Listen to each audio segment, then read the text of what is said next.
एक समय की बात है, रघु अपनी पत्नी बरखा और अपने बेटे रंजन के साथ एक छोटे से गांव में रहा करता था। रघु बांस की टोकरी और सूप बनाने का काम करता था। वो जंगल से सूखे बांस लाकर उन्हें पतले पतले आकार में काटकर उन्हें टोकरी और सूप का रूप देता था और उसे गांव और आसपास के शहरों में जाकर बेचा करता था और इसी से उसका गुजारा चलता था। आज भी वो अपनी बांस की टोकरियां और सूप लेकर गांव में घूम रहा था, लेकिन उसका सामान बहुत ही कम बिका था, इसलिए वो गांव से थोड़ा आगे निकलकर शहर की ओर चल पड़ता है। वो सड़क पर चल ही रहा होता है कि तभी उसे बरखा का कॉल आ जाता है।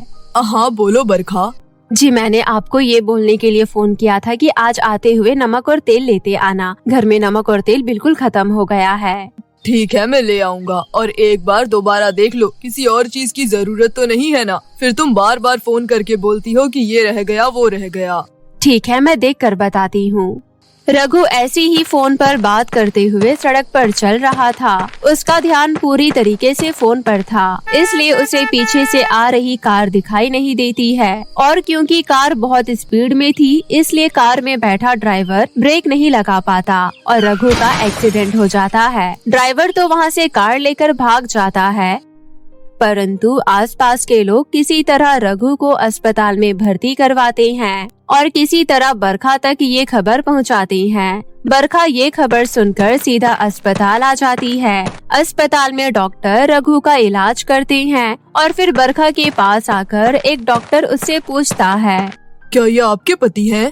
जी, ये मेरे पति है। बताइए ना, ये ठीक तो हो जाएंगे ना? इन्हें कुछ होगा तो नहीं ना? देखिए, वैसे तो इनकी हालत अब ठीक है, लेकिन क्या डॉक्टर साहब?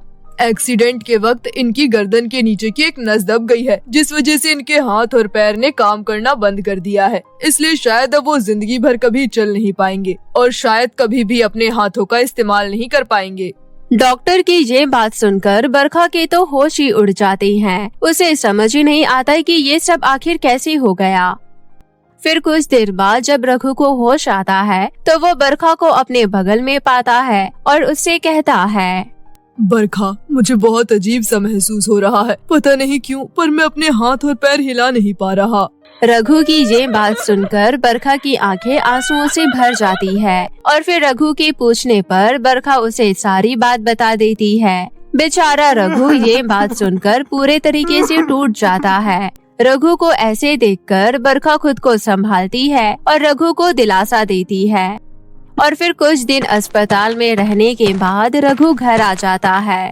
परंतु अब धीरे धीरे घर में पैसों की कमी होने लगी थी, क्योंकि घर में केवल रघु ही एक कमाने वाला था और अब वो भी बिस्तर पर पड़ चुका था। मेरी तो समझ में ही नहीं आ रहा है कि अब ये घर कैसे चलेगा। आप चिंता मत कीजिए, मैं हूँ ना। आप मुझे बांस से ये टोकरी और सूप बनाना सिखा दीजिए। वैसे भी जब आप पहले ये सब बनाते थे तो मैं आपकी थोड़ी बहुत मदद करा ही देती थी, इसलिए अगर आप सिर्फ बोलकर मुझे बता देंगे तो मैं जल्द ही ये सब सीख लूंगी। रघु बरखा को टोकरी और सूप बनाना सिखाने के लिए हाँ कर देता है और फिर बरखा जंगल से जाकर बांस ले आती है और रघु के बताए अनुसार वो टोकरी और सूप बनाना शुरू कर देती है। कुछ दिन तो वो नाकामयाब रहती है, परंतु धीरे धीरे उसे ये काम आने लग जाता है और फिर एक हफ्ते के अंदर अंदर उसे पूरे तरीके से सूप और टोकरी बनाना आ जाता है। हाँ बरखा, बिल्कुल ऐसे ही। तुमने तो सूप और टोकरी बनाना बहुत अच्छे से सीख लिया है और तुम इन्हें अच्छे से बनाकर बाजार में बेच सकती हो। आप सही कह रहे हैं, मुझे इन्हें जल्दी जल्दी बनाकर बाजार में बेचना शुरू कर देना चाहिए। वैसे भी छठ पूजा आने वाली है, इसलिए आजकल मांस की टोकरी और सूप की मांग बहुत बढ़ गई है।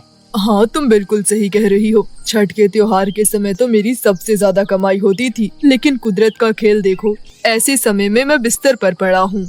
आप उदास क्यों होते हैं? मैं हूँ ना, आपकी जगह ये सब काम मैं करूँगी। और बरखा करती भी ऐसा ही है। वो रात भर जाग कर ढेर सारे सूप और टोकरी बनाती है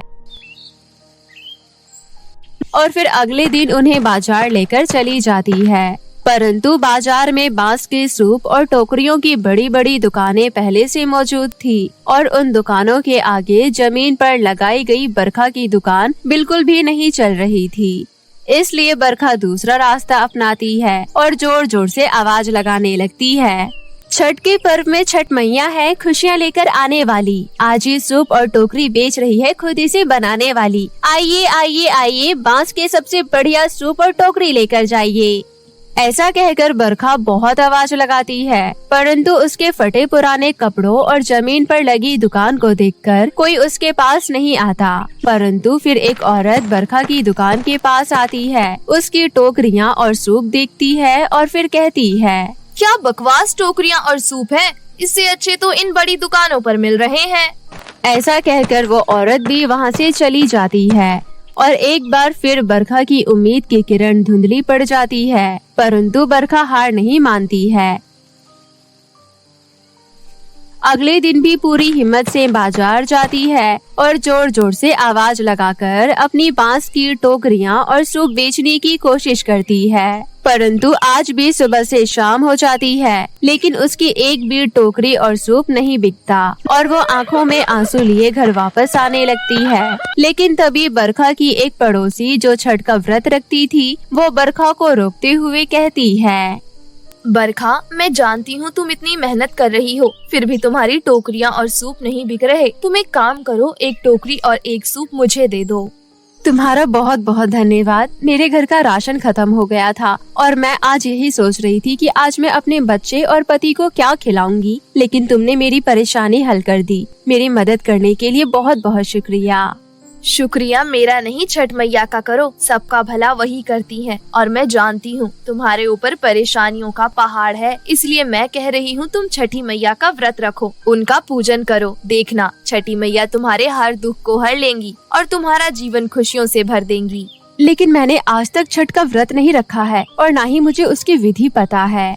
तुम उसकी चिंता क्यों करती हो, मैं हूँ ना, तुम्हें अभी सारी विधि अच्छे से बता देती हूँ।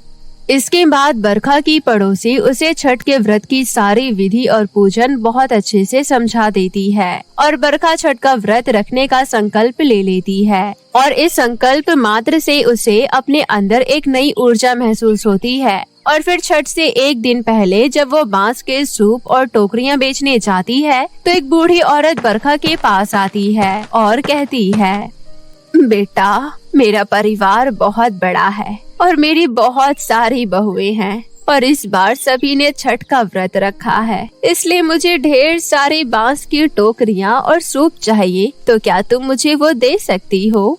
जी माँ जी, आपको जितनी टोकरियां और जितने सूप चाहिए आप मुझे बता दीजिए। तुम्हारे पास जितनी भी टोकरियां और सूप है तुम मुझे सारे दे दो। मैं नहीं चाहती कि मेरी बहुओं को कुछ भी कम पड़े। उस बुढ़िया की बात सुनकर बरखा के चेहरे पर मुस्कान आ जाती है और वो उस बुढ़िया के लिए सारी टोकरियां और सारे सूप एक साथ कर देती है और उन्हें टांगे पर रख देती है। बताओ बेटा, इन सारे सूप और टोकरी के कितने पैसे हो गए? माँ जी, आपने बुरे समय में मेरी मदद की है, इसलिए आप जितना देंगी वही मेरे लिए काफी होगा। बरखा की ये बात सुनकर वो बुढ़िया एक पोटली निकालकर बरखा के हाथ में रख देती है और वहाँ से जाने लगती है। बरखा भी सारा सामान बेचने के बाद वहाँ से जा ही रही होती है कि तभी वो बुढ़िया बरखा को रोकते हुए कहती है, बेटा, मैंने सुना है कि तेरे पति का एक्सीडेंट हो गया था और उसके बाद से उसके हाथ पैर काम नहीं कर रहे। हाँ माँ जी, लेकिन ये सब आपको कैसे पता? वो सब छोड़, ये ले तेल, मेरे बेटे ने मुझे ला कर दिया था। ये बहुत चमत्कारी है, इसे अपने पति के हाथ और पैर पर लगाना, क्या पता कुछ असर कर जाए। इससे कुछ नहीं होगा माँ जी, डॉक्टर ने बताया है कि उनके हाथ और पैर का काम ना करना उनकी नस दबने की वजह से हुआ है, तो इस तेल से क्या फर्क पड़ेगा। ऐसा कहकर बरखा वो तेल की शीशी उस बुढ़िया को वापस करने लगती है, लेकिन तभी वो देखती है कि वो बुढ़िया वहाँ से जा चुकी है। फिर बरखा भी घर वापस आ जाती है और घर आकर बरखा जब वो पोटली खोलती है तो देखती है कि उसके अंदर पैसे नहीं बल्कि सोने के सिक्के हैं। ये सब देखकर बरखा की आंखें खुली की खुली रह जाती है और वो रघु को भी सारी बात बताती है। मेरी तो समझ में नहीं आ रहा ये सब क्या है, उन माँ जी ने मुझे ये सोने के सिक्के क्यों दिए? लगता है बरखा तुम अभी भी नहीं समझ पाई, ये सब तुम्हारे छठ के व्रत रखने के संकल्प की वजह से हुआ है। ये कोई मामूली इंसान नहीं थी, वो छठ मैया थी और उन्होंने ही हमारी मदद की है। ये उनका ही आशीर्वाद है। आप बिल्कुल सही कह रहे हैं। बरखा इतना कहती ही है कि तभी बरखा को उस तेल की याद आती है जो उस बूढ़ी औरत ने उसे दिया था। बरखा बिना देर लगाए उस तेल को रघु के हाथ और पैर पर लगा देती है। उस तेल को लगाने के बाद अचानक ही रघु अपने शरीर में कुछ बदलाव महसूस करता है। बरखा, मुझे अजीब सी झंझनाहट महसूस हो रही है। ये सब क्या हो रहा है? आप अपने पैर और हाथ को थोड़ा बहुत हिलाने की कोशिश कीजिए। और रघु ऐसा करता भी है और सच में उस तेल को लगाने के बाद रघु के हाथ पैर काम करने लग जाते हैं। इस चमत्कार को देखकर दोनों पति पत्नी हाथ जोड़कर छठ मैया का धन्यवाद करते हैं और अगले दिन दोनों पति पत्नी छठ मैया का व्रत रखते हैं और पूरे विधि विधान से छठी मैया को पूजते हैं और सूर्य को अर्घ देते हैं और उस दिन के बाद से उनके जीवन में दुख की जगह सुख ले लेते हैं और छठी मैया के आशीर्वाद से वो लोग हंसी खुशी रहने लग जाते हैं। रानी परी की झाड़ू का जादू। तानिया अपनी सौतेली माँ, पापा और एक छोटे भाई सिद्धांत के साथ रहती थी। सिद्धांत तानिया की सौतेली माँ से हुआ बेटा था। तानिया की सौतेली माँ बेला ने कभी भी उसके साथ सौतेला व्यवहार नहीं किया था। उनका परिवार एक साथ हंसी खुशी रह रहा था। तभी एक दिन तानिया अपने पापा के साथ बाहर घूमने गई थी। आते हुए उनकी गाड़ी की टक्कर एक बस से हो जाती है। उसी वक्त तानिया के पापा की मौत हो जाती है और तानिया के हाथों में काफी चोट लगती है।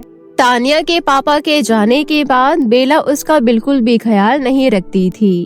अब पहले जैसा कुछ भी नहीं बचा था। बेला तानिया के हाथों का अच्छे से इलाज नहीं करवाती है, जिसकी वजह से उसके हाथों में दर्द रहता था। एक दिन तानिया सिद्धांत के पास बैठी हुई थी। सिद्धांत तानिया से कहता है, दीदी, आप हमेशा अपना एक हाथ पकड़कर बैठी रहती हो। आपके हाथ को क्या हुआ है? कुछ नहीं, बस थोड़ा सा दर्द रहता है। तभी अचानक बेला आती है और तानिया को सुनाना शुरू कर देती है। पहले मुझे आस पड़ोस के लोग बोलते थे कि तू बहुत मनहूस थी, जो पैदा होते ही अपनी माँ को खा गई। मुझे किसी की बात सही नहीं लगती थी, लेकिन अब तो मैंने खुद अपनी आँखों से देख लिया। पहले इस दुनिया में आते ही अपनी माँ को गटक गई और अब मेरे पति को। मम्मी, मेरी वजह से कुछ नहीं हुआ है। पहली बात तो अपने इस मनहूस मुंह से मुझे मम्मी मत बोल। मैं नहीं चाहती कि मुझे कुछ हो। मेरा एक छोटा बेटा भी है, वो भी अनाथ हो जाएगा। हम दोनों से दूर रहा कर तू। एक तो वैसे ही मेरे हाथों में दर्द रहता है, आपने मेरा इलाज भी सही से नहीं करवाया। अब कम से कम ऐसी बातें बोलकर मुझे और बुरा महसूस मत करवाओ। मेरे सामने ड्रामा करने की कोई जरूरत नहीं है। तेरे वजह से मेरे और मेरे बेटे को जो दुख मिला है वो तो तुझे नहीं दिखता है। बहुत मजे कर लिया तूने इतने सालों तक। अब तू अकेले घर का सारा काम करेगी। लेकिन कुछ नहीं सुनने वाली हूँ मैं। किचन में जा, अभी से काम में लग जा। मुझे कोई बहाने नहीं सुनने तेरे। मुझे काम करने में कोई प्रॉब्लम नहीं है, लेकिन मेरे हाथों में बहुत दर्द रहता है। एक बार मेरा किसी अच्छे अस्पताल में इलाज करवा दो। जैसे कि पैसे पेड़ पर उग रहे हैं। अगर तूने काम नहीं किया तो तुझे खाना भी नहीं मिलेगा। हाथ का इलाज तो तेरा मैं वैसे भी नहीं करवाऊंगी, ऊपर से खाना नहीं मिलेगा वो अलग। हाथों में दर्द होने के बावजूद भी तानिया को किचन में जाकर काम करना पड़ता है। तभी एक दिन बेला की बहन उससे मिलने आती है। आने में देर कर दिया। तूने तो फोन पर कहा था कि सुबह ही आ जाएगी। हाँ, आती तो मैं सुबह ही, लेकिन आजकल की नौकरानियाँ बहुत ढीठ हो गई है। हमेशा उनको छुट्टी ही चाहिए होती है। अरे तो निकाल देना, कोई दूसरी नौकरानी रख ले। नौकरानी मिलना आसान बात है क्या आज के समय में? काम करेंगे झाड़ू पोछा का और डिमांड इनकी हाई लेवल की रहेगी। तभी वहाँ पर तानिया चाय लेकर आती है और वहाँ पर रखकर चली जाती है। तेरी नौकरानी है ये, बड़ी समझदार है ये तो। मेरी नौकरानी को तो 10 बार आवाज लगाओ तो एक बार चाय लेकर आती है। तेरा घर भी साफ लग रहा है। सही है तेरी नौकरानी तो। तू भी तो यही पास वाले गांव में रहती है। मैं इसी को काम करने के लिए भेज दिया करूँगी। ये सही कहा तूने। मेरी अब की नौकरानी मेरे से 15,000 रुपए लेती है, मैं इसे 12,000 रुपए दूंगी। ये सुनकर बेला अपने मन में सोचती है, हाँ ये ठीक रहेगा। अब ये घर के काम भी करेगी और गीता के घर जाकर भी काम करेगी। वहाँ से जो इसे सैलरी मिलेगी वो ये मुझे देगी। इससे घर की साफ सफाई भी हो जाएगी और मेरे हाथ कुछ पैसे भी आ जाएंगे। उसके बाद बेला गीता से कहती है, मैं कल से ही इसे तेरे घर भेज दूंगी। तभी वहाँ पर तानिया नाश्ता लेकर आती है। गीता तानिया से कहती है, सुनो, कल से मेरे घर आ जाना। थोड़ी देर बाद गीता अपने घर चली जाती है। उसके जाने के बाद तानिया बेला से कहती है, इन्होंने मुझे कल अपने घर आने के लिए क्यों बोला है? कल से तू उसके घर में भी काम करने जाएगी। लेकिन क्यों? यहाँ का काम ही इतना ज्यादा होता है और अब मैं वहाँ जाकर भी काम करूँगी। फ्री में नहीं कर रही है तू, पैसे मिलेंगे उसके। ऐसे कैसे पैसे जाने दूंगी मैं? और यहाँ क्या ज्यादा काम रहता है? सुबह काम खत्म करके सारा दिन बैठे ही तो रहती है। उसके बाद तुझे शाम को काम करना होता है। दोपहर में क्या करती है तू? वहाँ दोपहर में जाकर काम करना है? नहीं, सुबह जल्दी उठकर यहाँ का काम खत्म कर लियो और 10 बजे तक वहाँ चली जाइयो। वैसे भी मेरे हाथों में कभी भी दर्द शुरू हो जाता है और आपने मेरे ऊपर इतना सारा प्रेशर डाल दिया है। अगर मेरे घर में रहना है तो काम करना पड़ेगा। मैं आपके सामने हाथ जोड़ती हूँ, इतना सारा काम कर करके कहीं एक दिन मैं मर ही ना जाऊँ। प्लीज मुझे वहाँ मत भेजो। बेला तानिया को रोता हुआ छोड़कर अपने कमरे में चली जाती है। उस दिन तानिया रोते रोते घर का सारा काम करती है। अगले दिन से तानिया अपने घर का सारा काम खत्म करके गीता के घर काम करने चली जाती थी। 1 महीने बीत जाने के बाद तानिया गीता से कहती है, मालकिन, मेरे यहाँ काम करते हुए 1 महीने हो गई हैं। आपने अभी तक मेरी सैलरी नहीं दी। मैंने कल ही 12,000 रुपए बेला को दे दिए थे। उसके बाद तानिया किचन में काम करने लगती है और मन में सोचती है, मालकिन ने उन्हें पैसे क्यों दिए? अब तो वो मुझे पैसे देगी नहीं, लेकिन फिर भी बात करके देखूंगी। पैसे मिल जाएंगे तो अपने हाथ के इलाज करवा लूंगी। शाम को तानिया घर जाती है और बेला से कहती है, कल आपको मालकिन ने मेरी सैलरी के पैसे दिए थे, आप मुझे दे दो, मुझे हाथों का इलाज करवाना है। क्या कहा? पैसे दे दूं मैं तुझे? हाँ, मैंने काम किया है तो पैसे भी तो मेरे ही होंगे ना। नहीं, इस घर में मैं तुझे रहने देती हूँ, इसलिए ये पैसे मेरे हैं। मुझे तो समझ ही नहीं आता, कभी आप बोलती हो कि इस घर में रहना है तो काम करना पड़ेगा, फिर काम करने लगी। उसके बाद आपने कहा कि इस घर में रहना है तो गीता के घर जाकर काम करना पड़ेगा, फिर मैं वहाँ जाकर भी काम करने लग गई। और अब कह रही हो कि इस घर में रहना है तो सैलरी मुझे देनी होगी। बस एक घर में रहने देने के लिए आप मेरे से इतना कुछ लोगी? ज्यादा सवाल आ रहे हैं तेरे मन में तो चली जा मेरे घर से। घर से बाहर जाने के बाद मैं गीता को बोल दूंगी, ये तुझे काम पर रखेगी भी नहीं। फिर कहाँ से लाएगी पैसे? तानिया के पास कोई दूसरा चारा नहीं था। उसे ना चाहते हुए भी सारा काम करना पड़ता था और उसके हाथ में 1 रुपया भी नहीं आते थे। पहले से ही तानिया के हाथों का दर्द अच्छे से ठीक नहीं हुआ था और ऊपर से इतना सारा काम करने के बाद वो बहुत कमजोर हो जाती है। गीता का फोन आया था, आज तू उसके घर काम करने क्यों नहीं गई? मैं वहाँ काम करने नहीं जाऊंगी, वैसे ही इतना सारा काम करती हूँ और सही से खाना भी नहीं मिलता है। मुझे बहुत कमजोरी लगती है। अगर तू वहाँ नहीं गई तो इस घर में भी नहीं रहेगी। ठीक है, नहीं रहूंगी। पता नहीं घर घर बोल बोल के कितना काम करवाएंगे मेरे से। आप क्या निकालोगी मुझे? मैं खुद ही चली जाती हूँ। तानिया अपने मम्मी पापा की तस्वीर लेती है और घर से निकल जाती है। तानिया के ये तेवर देखकर बेला को बहुत हैरानी होती है। ये तो सच में चली गई। कम से कम पहले घर में काम तो हो जाते थे ना, अब तो सब कुछ मुझे ही करना पड़ेगा। दूसरी तरफ तानिया अपने मम्मी पापा की तस्वीर लेकर सड़क पर चल रही थी। तभी कड़क धूप में उसका सर चकराने लगता है और वो सड़क किनारे बेहोश हो जाती है। थोड़ी देर बाद तानिया आंखें खोलती है और वो खुद को एक अद्भुत जगह पर पाती है। ये मैं कहाँ आ गई? तभी उसके सामने रानी परी आती है। तुम परी लोग की रानी परी के महल में आई हो। लेकिन मैं यहाँ कैसे आई? मैं तुम्हें यहाँ पर लेकर आई हूँ। तुम सड़क पर बेहोश हो गई थी और उसी वक्त मैं अपने किसी लक्ष्य से पृथ्वी लोक पर गई हुई थी। तुम मुझे दिख गई और मैं तुम्हें अपने साथ परी लोक लेकर आ गई। मुझे बताओ, तुम्हारे साथ क्या हुआ था? मैं अपनी सौतेली माँ से बहुत दुखी थी। पापा के जाने के बाद उन्होंने मेरे जीवन में जहर भर दिया। आखिर में थक कर मैं घर छोड़कर आ गई थी, लेकिन अब मुझे महसूस हो रहा है कि मैं जाऊंगी कहाँ। कम से कम वहाँ रहने की जगह और सादा सा पेट भरने के लिए खाना तो मिलता था ना। अब तो मैं दर दर की ठोकरें खाऊंगी। ऐसे कैसे मैं तुम्हें दर दर की ठोकरें खाने दूंगी? तुम यहीं रहना, मैं तुम्हारे लिए कुछ लेकर आती हूँ। रानी परी एक झाड़ू लेकर आती है। ये लो। आप मुझे झाड़ू क्यों दे रही हो? अब आप भी अपने महल की सफाई मेरे से करवाओगी? ये सुनकर रानी परी हंसने लग जाती है। नहीं, ये जादुई झाड़ू है। ये तो जीवन जीने के लिए तुम्हारी मदद करेगी। तुम इससे जो चाहे मांग सकती हो। और हाँ, दिखने में ये मामूली ही लगता है, इसलिए किसी को तुम पर शक भी नहीं होगा। तानिया बहुत खुश होती है और परी को धन्यवाद करती है। उसके बाद रानी परी तानिया को पृथ्वीलोक छोड़ देती है। तानिया जादुई झाड़ू से एक घर मांगती है और अपने नए घर के अंदर जाकर बहुत खुश होती है। ये है मेरा नया घर, अब कोई भी मुझे तंग नहीं करेगा, यहाँ मैं खुशी से रहूंगी। उसके बाद तानिया जादुई झाड़ू से बहुत सारा राशन लेती है और अपने लिए खाना बनाती है। कुछ दिनों बाद तानिया 10वीं क्लास में एक बड़े से स्कूल में अपना एडमिशन करवा लेती है।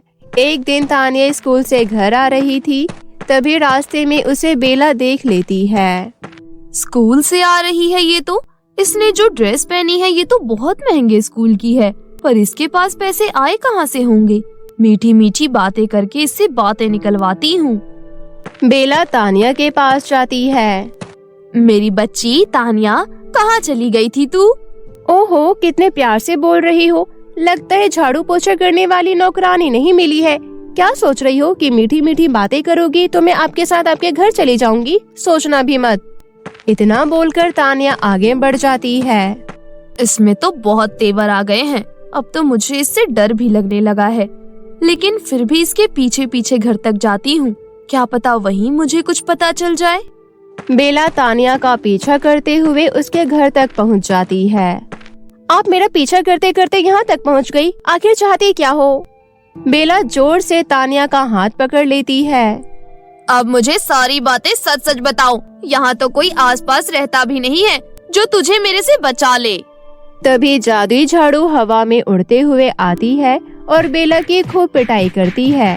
बेला रोते हुए वहाँ से भाग जाती है। उस दिन से बेला जब भी तानिया को देखती थी तो छुप जाती थी।